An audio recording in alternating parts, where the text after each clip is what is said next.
Hello everyone, welcome to Keystone life sciences. Last कुछ lecture से हम लोग आपके एग्जाम के पॉइंट ऑफ व्यू से कुछ इंपॉर्टेंट टॉपिक्स के बारे में डिस्कस कर रहे हैं और उनमें से हम लोगों ने लास्ट 2 लेक्चर्स में फोटो पीरियोडिज्म और फ्लावरिंग के बारे में डिस्कस किया, जो कि बहुत इंपॉर्टेंट टॉपिक है आपके एग्जाम के पॉइंट ऑफ व्यू से। ठीक है, वहां पे मैंने आपको ब्रीफ में उन सारी चीजों के बारे में बताया जितना आपके एग्जाम में पूछा जा सकता है। ठीक है, इस लेक्चर में भी हम लोग एक और इंपॉर्टेंट टॉपिक के बारे में बात करेंगे जो आपके एग्जाम के पॉइंट ऑफ व्यू से बहुत इंपॉर्टेंट है और वहां से क्वेश्चन आपसे पूछे जा सकते हैं, और वो टॉपिक है ट्रांसलोकेशन ऑफ फोटो एसिमुलेट्स। ठीक है, तो ब्रीफ में मैं इसके बारे में बताऊंगा, जितना आपके एग्जाम में पूछा जा सकता है सिर्फ उतने के बारे में मैं अभी डिस्कस करूंगा। जब मेरी लेक्चर सीरीज शुरू होगी तो हम लोग डिटेल में इसके बारे में बात करेंगे। ठीक है, तो की हाइलाइट्स इस पूरे टॉपिक में क्या है सिर्फ मैं वो आपको बता देता हूं और वहां से क्वेश्चंस आपसे पूछे जाएंगे तो आप आसानी के साथ सॉल्व कर लेंगे। ठीक है, सबसे पहली बात हम लोग यहाँ पे डिस्कस करेंगे कि फोटो एसिमुलेट्स होते क्या हैं। तो photo assimilates are the products that synthesized during the photosynthesis अब आपको पता है कि फोटोसिंथेसिस के दौरान किस चीज की सिंथेसिस होती है, तो बेसिकली सुगर्स की सिंथेसिस होती है। डिटेल में फोटोसिंथेसिस में इसके बारे में बात करेंगे। ठीक है, तो मैंने बताया कि फोटो एसिमुलेट्स वो प्रोडक्ट हैं जो फोटोसिंथेसिस के दौरान सिंथेसाइज होते हैं। अब आपको ये पता है कि फोटोसिंथेसिस कहां होती है, ग्रीन प्लांट में फोटोसिंथेसिस होती है लीफ में। ठीक है, तो फोटो एसिमुलेट्स बना कहां पे, लीफ में, लेकिन इसकी जरूरत पूरे प्लांट को है। ठीक है, तो ये नेसेसरी हो जाता है कि लीफ में जब एक बार फोटो एसिमुलेट्स बन जाए या सुगर बन जाए तो उसको पूरे प्लांट में सर्कुलेट किया जाए। ठीक है, तो ये वो process the process by which the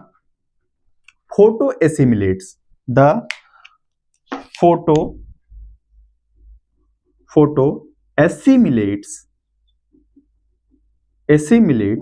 transported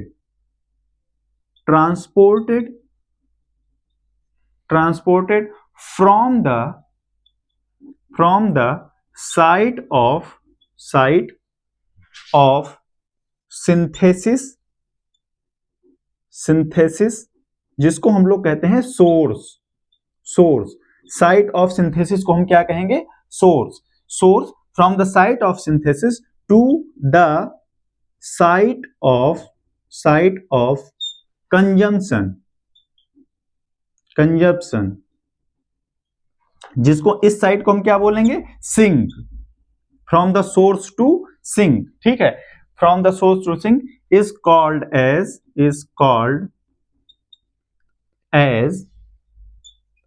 translocation,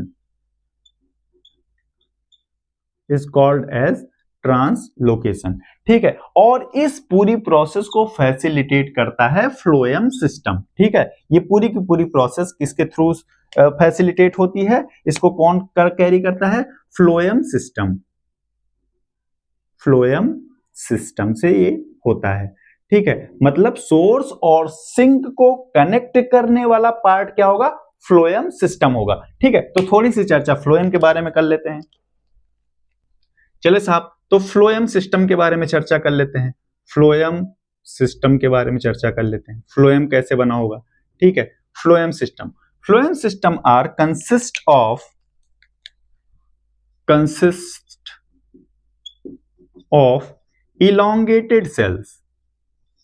elongated cells joined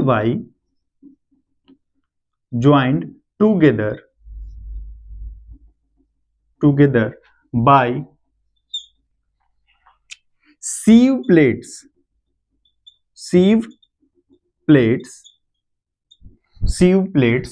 to form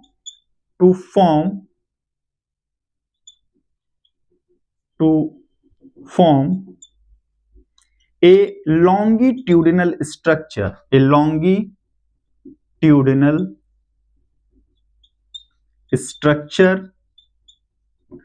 called as sieve tube।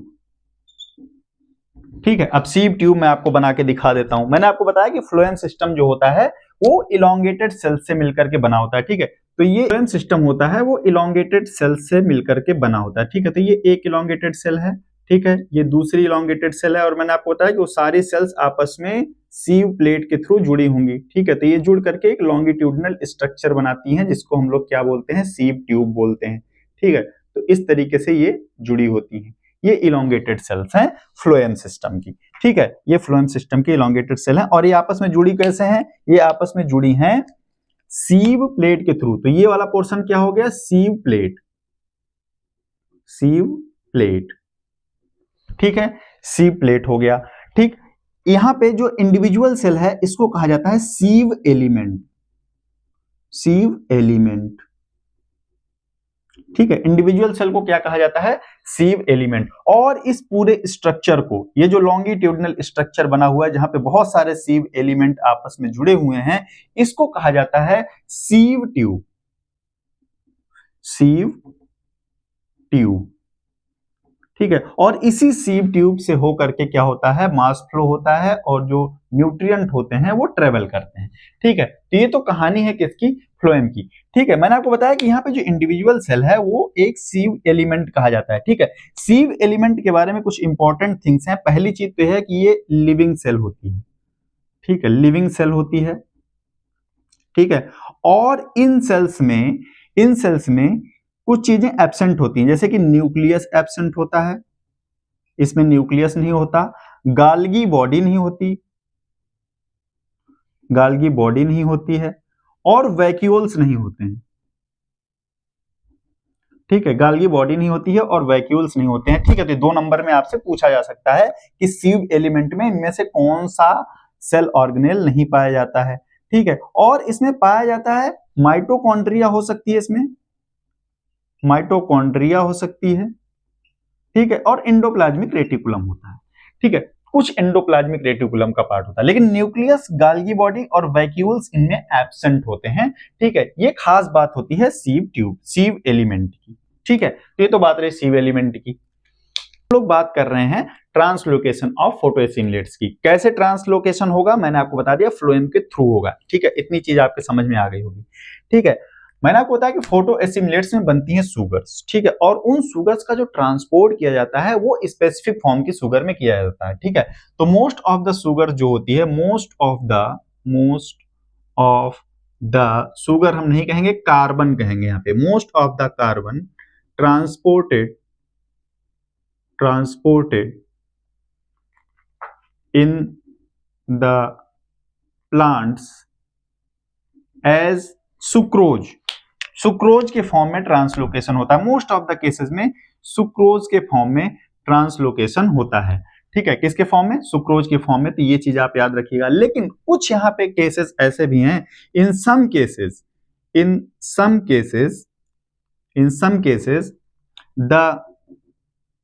the transport of photoassimilates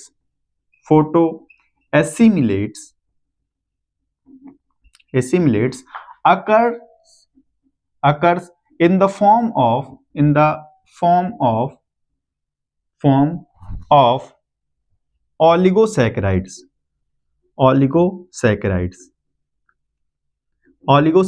के फॉर्म में भी होता है। ये एक्चुअली डाइसैकेराइड है। ठीक है, ओलिगोसैकेराइड में 2 से ज्यादा सुगर्स लगी होंगी। ठीक है, तो कुछ एग्जांपल है यहाँ पे जो ओलिगोसैकेराइड्स बेसिकली ट्रांसलोकेट होते हैं। इनमें आता है नंबर 1 पे रेफिनोज। ये एक ट्राइसैकेराइड है।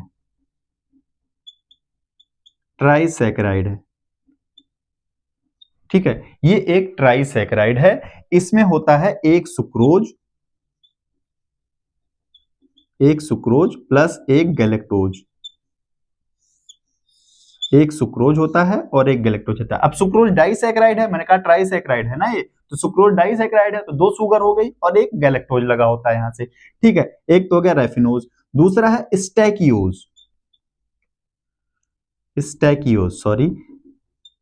स्टैकियोज। ये टेट्रासैकेराइड है।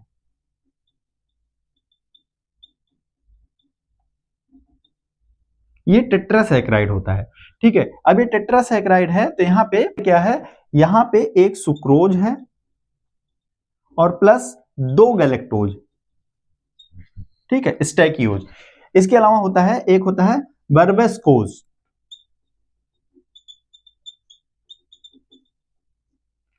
ठीक है, ये होता है पेंटासैकराइड,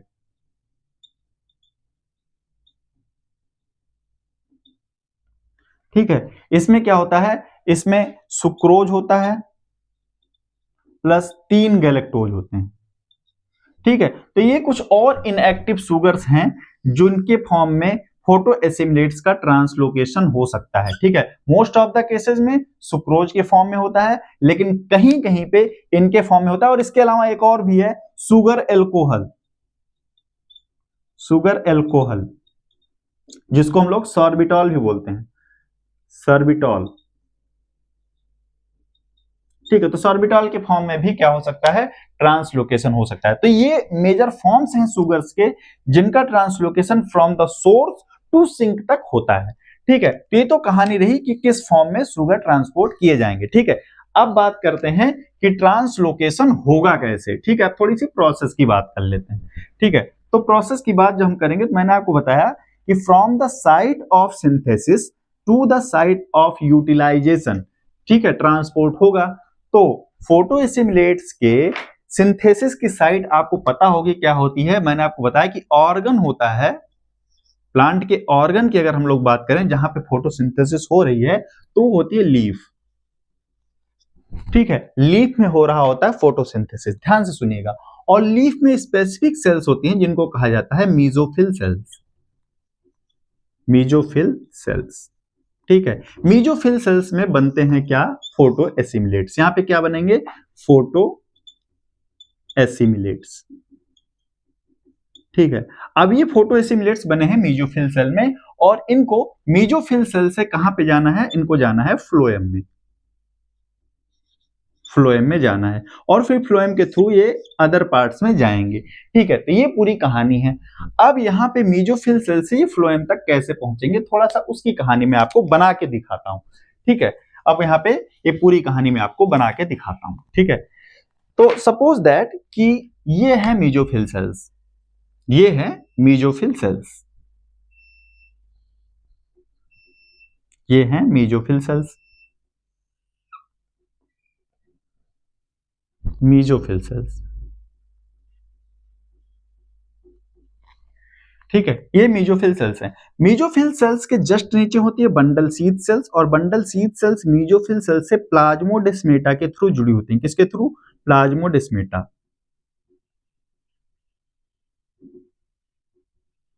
प्लाज्मोडेस्मेटा के थ्रू जुड़ी होती हैं। कौन, बंडल शीथ सेल, ठीक है। तो ये हो गई bundle sheath cell,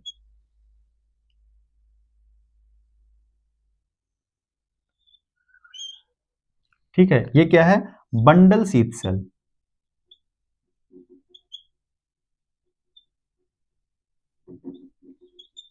bundle sheath cell, ठीक है। अब पहले यहां तक की कहानी समझ लेते हैं।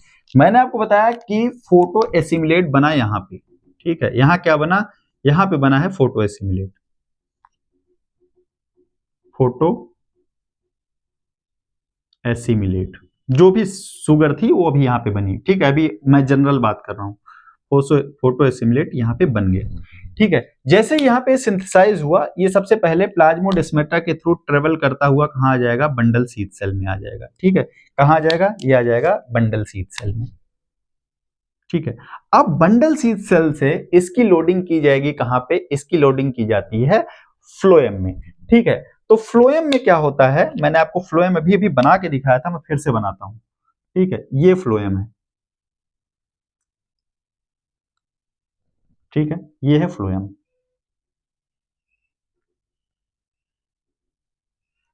ये है फ्लोएम, सीप ट्यूब्स है, फ्लोएम है, ठीक है। इस फ्लोएम से लगी हुई एक और सेल होती है, एडजेसेंट टू फ्लोएम एक और सेल होती है जिसको कहा जाता है कंपेनियन सेल, ठीक है। ये क्या है, ये है कंपेनियन सेल, ठीक है। और यहाँ पे मैं आपको एक चीज और बता दूं कि फ्लोएम के जो सीव एलिमेंट्स होते हैं और कंपेनियन सेल्स जो होती हैं, ये सेम प्रिकर्सर सेल से बनी होती हैं। ध्यान से सुनिएगा, जो सीव एलिमेंट होते हैं फ्लोएम के और जो कंपेनियन सेल्स होती हैं, क्या है, कंपेनियन सेल्स हैं, कंपेनियन सेल्स। ठीक है, तो सीव एलिमेंट, ये क्या है, सीव एलिमेंट है। सीव एलिमेंट और companion cells same precursor cell से बनी होती हैं, इसीलिए ये दोनों आपस में प्लाज्मोडेस्माटा के थ्रू जुड़ी होती हैं। ठीक है, अब ये दोनों प्लाज्मोडेस्माटा के थ्रू जुड़ी हुई हैं। ठीक है, अब कहानी ये आती है, मेसोफिल से जो फोटोसिमिलेट है वो बंडल सीट तक आ गया। ठीक है, और बंडल सीट से अब इसको जाना है कंपेनियन सेल में। ठीक है, जब ये बंडल सीट से कंपेनियन सेल तक ट्रेवल करेगा तो इस प्रोसेस को बोलते हैं फ्लोएम लोडिंग, फ्लोएम लोडिंग। ठीक है, ध्यान से सुनिएगा, बहुत ध्यान से, यही सबसे ट्रिकी काम है यहाँ पे। मैंने आपको बताया कि मेसोफिल सेल में सिंथेसाइज हुआ, वहां से प्लाज्मोडेस्माटा के थ्रू आ गया बंडल सीट में। अब बंडल सीट से इसको जाना है कंपेनियन सेल में।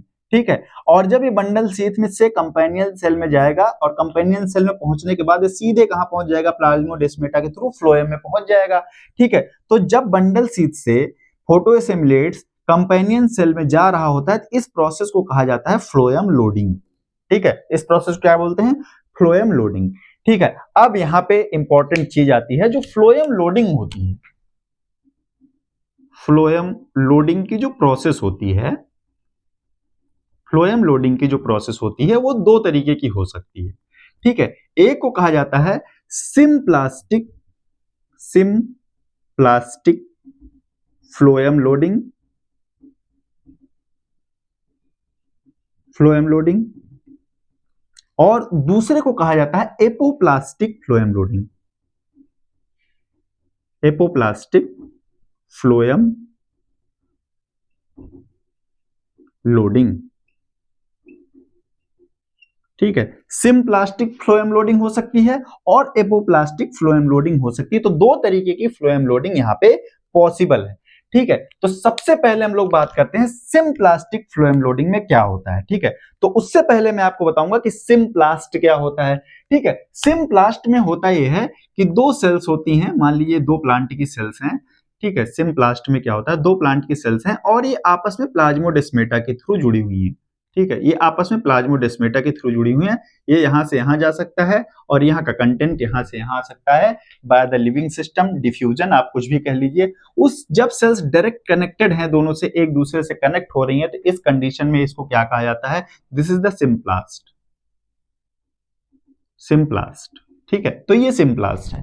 ठीक है, एपोप्लास्ट में क्या होता है, एपोप्लास्ट जो होता है वो सेल के बाहर वाला पोर्शन होता है। सपोज दैट ये मैं बना रहा हूं सेल वॉल। ठीक है, ये सेल मेम्ब्रेन है, ठीक है, और ये सेल वॉल और ये इंटरसेलुलर स्पेस है। ठीक है, ये सेल मेम्ब्रेन और जो सेल मेम्ब्रेन और सेल वॉल के बीच का जो स्पेस है ये है एपोप्लास्ट। ठीक है, ये है एपोप्लास्ट। और ये एक चीज और ध्यान रखिएगा, एपोप्लास्ट में ज्यादातर नॉन लिविंग मटेरियल होता है और जो सिम्प्लास्ट होता है उसमें लिविंग मटेरियल होता है इंक्लूडिंग द साइटोप्लाज्म। ठीक है, तो ये चीज ध्यान रखिएगा।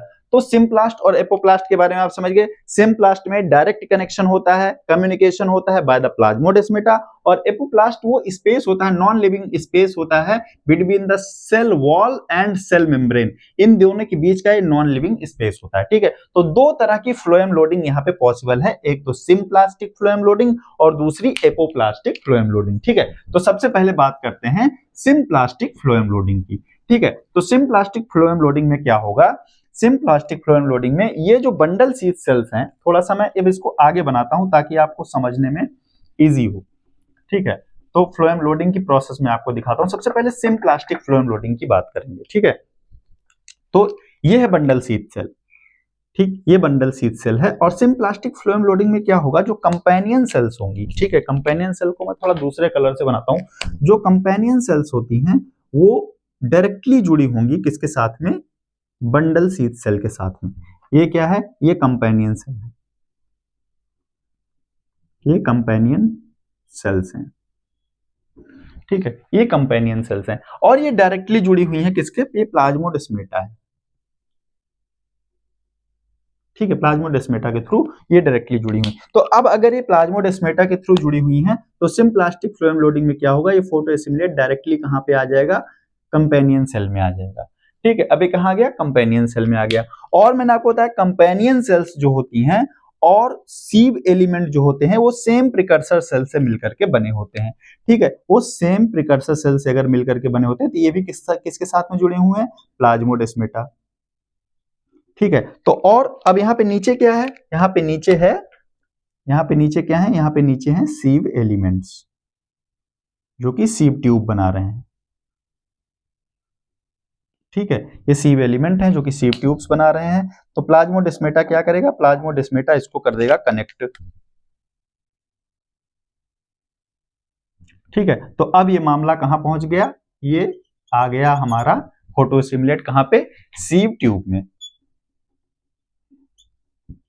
ठीक है, तो कहानी यहीं तक की थी। Phloem loading, symplastic phloem loading में ये काम होता है। मेसोफिल सेल में बना, ठीक है, बंडल शीथ में आया, बंडल शीथ डायरेक्टली कनेक्टेड है किसके साथ में, कंपेनियन सेल के साथ में। और जब ये डायरेक्टली कनेक्टेड है कंपेनियन सेल के साथ में तो कंपेनियन सेल डायरेक्टली कनेक्टेड है सीव एलिमेंट के साथ में, सीव ट्यूब के साथ में, ले जाकर के फोटो एसिमुलेट्स को कहां पहुंचा देगा, कंपेनियन सीधे जो है सीव ट्यूब में पहुंचा देगा। ठीक है, अब सीव ट्यूब से सपोज दैट यहां पे वो सेल्स है जहां पे इसका कंजम्पशन होना है। ठीक है, ये वो सेल्स हैं जिनको हम लोग साइट ऑफ कंजम्पशन बोल रहे हैं, और ये है सिंक सेल्स। सिंक सेल्स, ये सिंक सेल्स हैं। यहां तक इस फोटो एसिमुलेट को आना है। ठीक है, तो यहां तक तो ये आ गया। ठीक है, जो सीव ट्यूब्स होते हैं इनके जस्ट नीचे जाइलम वेसल्स होते हैं। इनके जस्ट नीचे क्या है, जाइलम है। ये क्या है, जाइलम वेसल्स है। ठीक है, और जाइलम क्या करते हैं, ये वाटर ट्रांसपोर्ट का काम करते हैं। ठीक है, तो ये क्या करते हैं, ये सीव ट्यूब तक वाटर लेकर के आते हैं। ठीक है, और जैसे ही यहाँ पे वाटर आ रहा होता है तो वाटर के साथ में यहाँ पे क्या होने लगता है, मास फ्लो। क्या होता है, मास फ्लो। मैकेनिज्म क्या है, मास फ्लो मैकेनिज्म है। अब मास फ्लो मैकेनिज्म के थ्रू क्या होगा, ये फोटो एसिमुलेट्स आगे ट्रेवल करेंगे, सिंक तक पहुंचेंगे, सिंक में चले जाएंगे। ठीक है, जो फोटो एसिमुलेट है वो सिंक में चला जाएगा और वाटर जो है वो वापस कहां लौट जाएगा, वाटर वापस लौट जाता है जाइलम में। ठीक है, ये पूरी कहानी होती है। फिर से एक बार ध्यान से सुन लीजिएगा, symplastic phloem loading. Mesophyll cell में बना फोटो एसिमुलेट, आया बंडल शीथ सेल में बाय द प्लाज्मोडेस्माटा क्योंकि जुड़ा हुआ है। ठीक है, और उसके बाद क्या होगा, ये फ्लोएम लोडिंग की कहानी यहाँ पे सिम्प्लास्टिक फ्लोएम लोडिंग की कहानी है। तो सिम्प्लास्टिक फ्लोएम लोडिंग में bundle sheath cell directly plasmodesmata के थ्रू जुड़ी होती है कंपेनियन सेल से। अब यहाँ पे आप ध्यान दीजिएगा, जब सिम्प्लास्टिक फ्लोएम लोडिंग हो रही होगी और bundle sheath cell directly companion cell से जुड़ी होती है, तो इस कंडीशन में जो कंपेनियन सेल्स होती हैं इनको कहा जाता है इंटरमीडियरी सेल। इंटरमीडियरी सेल्स, ठीक है, ये टर्म याद रखिएगा, इंटरमीडियरी सेल्स बोलते हैं। अब यहां से क्या होगा, इंटरमीडियरी सेल्स क्योंकि डायरेक्टली जुड़ी हुई है सीव एलिमेंट से तो ये आ जाएगा सीव ट्यूब में, और सीव ट्यूब के जस्ट नीचे जाइलम वेसल्स हैं जिनमें से वाटर फ्लो होता हुआ आ रहा है। तो वाटर जैसे ही सीव ट्यूब में आता है तो यहाँ पे मास फ्लो होता है, मास फ्लो के थ्रू जो फोटो एसिमुलेट्स हैं वो ट्रेवल करते हुए सिंक सेल्स में पहुंच जाते हैं, साइट ऑफ यूटिलाइजेशन तक पहुंच जाते हैं। ठीक है, तो ये कहानी है जब हम लोग बात करते हैं सिम्प्लास्टिक फ्लोएम लोडिंग की। ठीक है, अब एपोप्लास्टिक फ्लोएम लोडिंग की बात करते हैं। ठीक है, एपोप्लास्टिक फ्लोएम लोडिंग की बात करते हैं। प्लास्टिक फ्लोएम लोडिंग,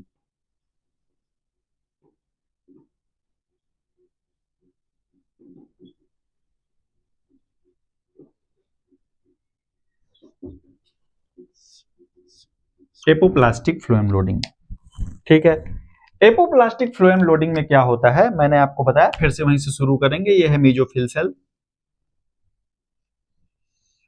ये है मेसोफिल सेल, यहां पे बना फोटो एसिमुलेट, फोटो एसिमुलेट। ठीक है, फोटो एसिमुलेट यहां पे बन गया। ठीक है, उसके बाद क्या होता है, ये सीधे कनेक्टेड होता है, मैंने आपको बताया था कि ये सीधे कनेक्टेड होता है बंडल शीथ सेल से। ये है बंडल शीथ सेल। ठीक है, बंडल शीथ सेल में ये डायरेक्टली आ जाएगा। ठीक है, ये डायरेक्टली कहां आ जाएगा, बंडल शीथ सेल में आ जाएगा। ठीक है, लेकिन उसके बाद क्या होता है, उसके बाद होता ये है कि बंडल शीथ सेल से ये पूरा फोटो एसिमुलेट आ जाता है कहां पे, ये आ जाता है बंडल शीथ सेल से, ये फोटो एसिमिलेट या हम लोग कहें सुक्रोज, ये सुक्रोज आ जाता है कहाँ पे, ये आ जाता है एपोप्लास्ट में। ठीक है, ये सुक्रोज कहाँ आ जाता है, ये आ जाता है एपोप्लास्ट में। ये है एपोप्लास्ट, ये पूरा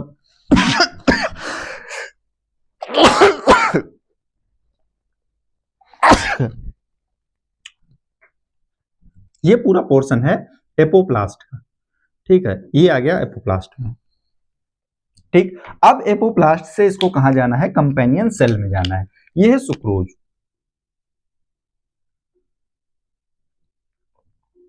ठीक है, ये है सुक्रोज। ठीक है, अब इसको जाना है कंपेनियन सेल में, तो ये है कंपेनियन सेल, मैंने इस तरीके से बनाया था यहाँ पे। और ये कंपेनियन सेल डायरेक्टली कनेक्टेड किसके साथ में है, सीव ट्यूब्स के साथ कनेक्टेड है। ठीक है, ये कनेक्टेड किसके साथ में है, सीव ट्यूब्स के साथ में।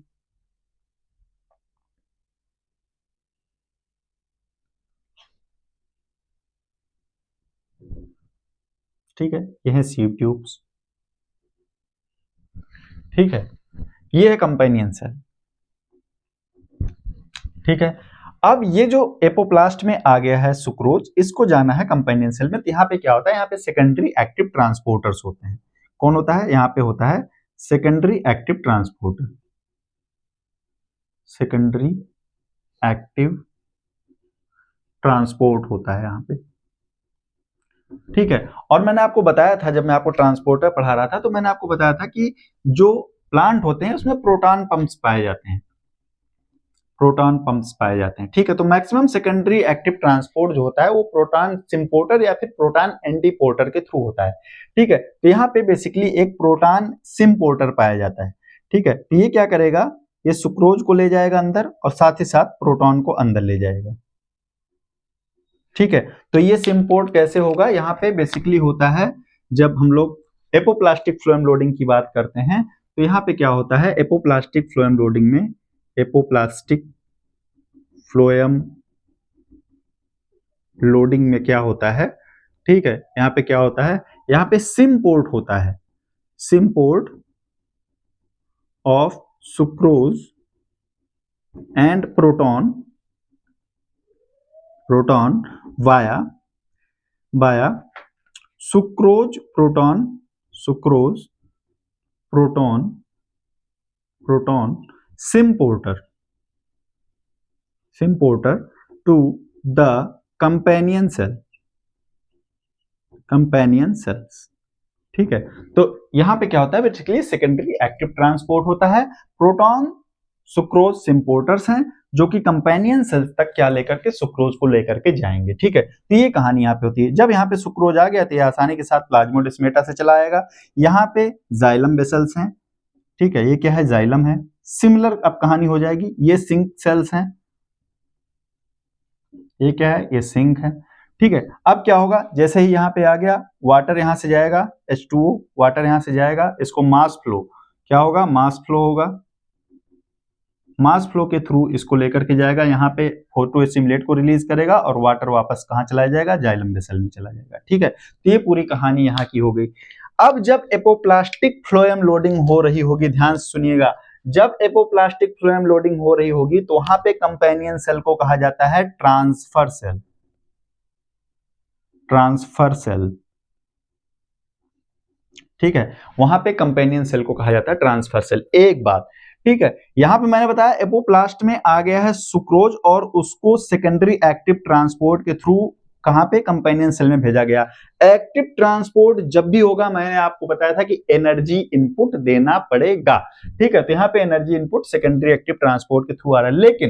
लेकिन यहां पे जब सुक्रोज एपोप्लास्ट में आया है, आप देख रहे हैं सुक्रोज एपोप्लास्ट में कैरियर के थ्रू आया हुआ है। ठीक है, तो यहाँ पे एनर्जी कहां से आई, यहाँ पे एनर्जी की कोई जरूरत ही नहीं है। क्यों, क्योंकि यहाँ पे बहुत सारा फोटो एसिमुलेट बन के रखा है, कंसंट्रेशन बहुत हाई है। ठीक है, यहाँ पे फोटो एसिमुलेट का कंसंट्रेशन बहुत हाई है, तो यहाँ पे फोर्स बहुत तेज होगा, जिसके थ्रू यहाँ पे पैसिव डिफ्यूजन के थ्रू ये आसानी के साथ एपोप्लास्ट में चला आएगा। ठीक है, तो बंडल शीथ से एपोप्लास्ट में आने के लिए सुक्रोज को किसी भी एनर्जी इनपुट की जरूरत नहीं है। क्यों जरूरत नहीं है, क्योंकि सोर्स सेल में इतना ज्यादा फोटो एसिमुलेट पहले से ही बन रखा है कि उसको एनर्जी देने की जरूरत नहीं, वो अपने आप ही चलाएगा। लेकिन जब यहां से यहां पे जाना होगा तो फिर क्या होगा, तब वहां पे एनर्जी इनपुट की जरूरत होगी, सेकेंडरी एक्टिव ट्रांसपोर्ट होगा और फिर उसके बाद ये आगे जाएगा। ठीक है, अब यहाँ पे एक और सवाल आता है, सिम्प्लास्टिक फ्लोएम लोडिंग कब होगी और एपोप्लास्टिक फ्लोएम लोडिंग कब होगी। ठीक है, ध्यान से सुनिएगा। Apoplastic phloem loading maximum sucrose के केस में होती है जब डाइसैकेराइड के फॉर्म में फोटो एसिमिलेट्स ट्रेवल कर रहे होते हैं, और ये कॉमन है हर्बेसियस प्लांट्स में। हर्बेसियस प्लांट्स में ये कॉमन है। ठीक है, हर्बेसियस प्लांट में पाया जाता है। ठीक है, सिम्प्लास्टिक फ्लोएम लोडिंग की जब हम लोग बात करते हैं, symplastic phloem loading, symplastic phloem loading, तो सिम्प्लास्टिक फ्लोएम लोडिंग होती है ज्यादातर रेफिनोज फैमिली के ओलिगोसैकेराइड्स जब ट्रांसलोकेट हो रहे होते हैं तो मैक्सिमम केसेस में सिम्प्लास्टिक फ्लोएम लोडिंग होती है। ठीक है, तो ये छोटी सी कहानी थी जो मुझे आपको बताना था ट्रांसलोकेशन ऑफ फोटो एसिमिलेट्स के बारे में। जो क्वेश्चन बनेंगे वो यहीं से बनेंगे, इससे बाहर कुछ नहीं बनने वाला यहाँ से। ठीक है, और क्वेश्चन आने का पूरा चांस है। तो एक बार इस वीडियो को देख लीजिएगा, 2 बार देख लीजिएगा, समझ में ना आए तो कमेंट में पूछ लीजिएगा। ठीक है, तो इस लेक्चर को हम लोग यहीं पे फिनिश में करते हैं। अगले लेक्चर में हम एक और इंपॉर्टेंट टॉपिक्स के साथ मिलेंगे। Thank you for watching.